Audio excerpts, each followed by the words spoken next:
All right, so we're back here discussing what is zero in singular reasoning, pissing off all the mathematicians and everyone else on the planet by using one of their symbols as something other than a void. Name's Frederick Jordan. We're talking about singular reasoning and the application of zero. What we had previously spoken about was that there is a energy of reality that is a energy of indifference, an energy of reasoning that executes necessity and assigns purpose.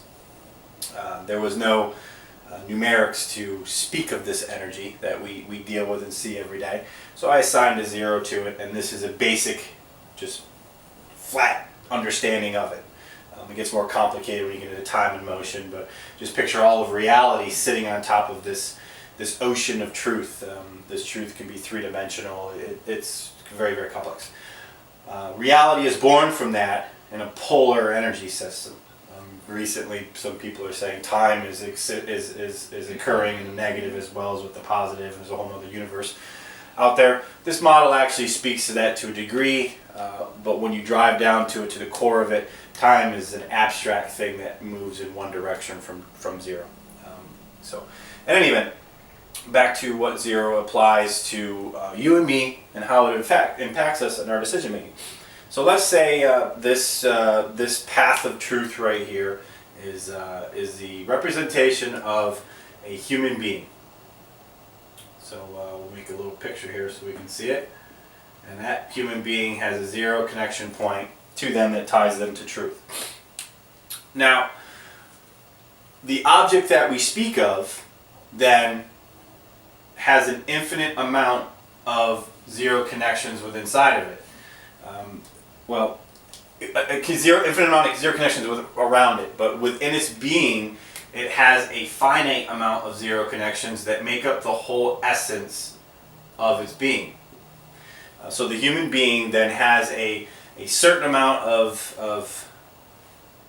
let's just call it cells, let's call it paths of truth, just energies within inside of it that make up the representation that I am, anyone is in their physical form.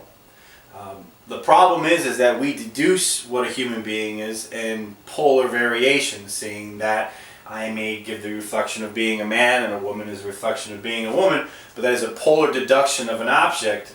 The truth of the matter is that we are one whole piece.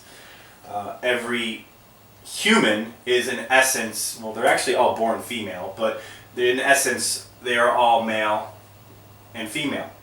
And what we have is a variation in degree in that perception. So what we have to understand, this is very important to get, is that when you're discussing and diagnosing an object, you have to make sure that you're looking at the whole complete object. If you say, hey, look, I'm going to study the behavior of a female, that is an incomplete action to diagnose. You will never get a whole complete understanding. You will only get a polar variation of what she is, because she is on half of a whole. That whole being a human being as a complete circle. Now, to make this bigger, so we can understand it, here's being a human. We'll call this side of the perception female, this side male. This human has a zero position, a 0 point, where the two polar variations of these objects and perception exist. This is not yin and yang, where this is what is one have, that one has the other, and the light has the dark, and the dark, the dark. That's polar nonsense. It's polar simplicity. It's a very childish way of looking at something. Oh, what is has the same inside of it? No, what is a center of indifference. There's a zero position that yin and yang and all these other things of polar mysticism can't speak to. It's a position where nothing exists, but it feeds truth to the overall whole object. What happens from there is the object then has a variation in degree of itself.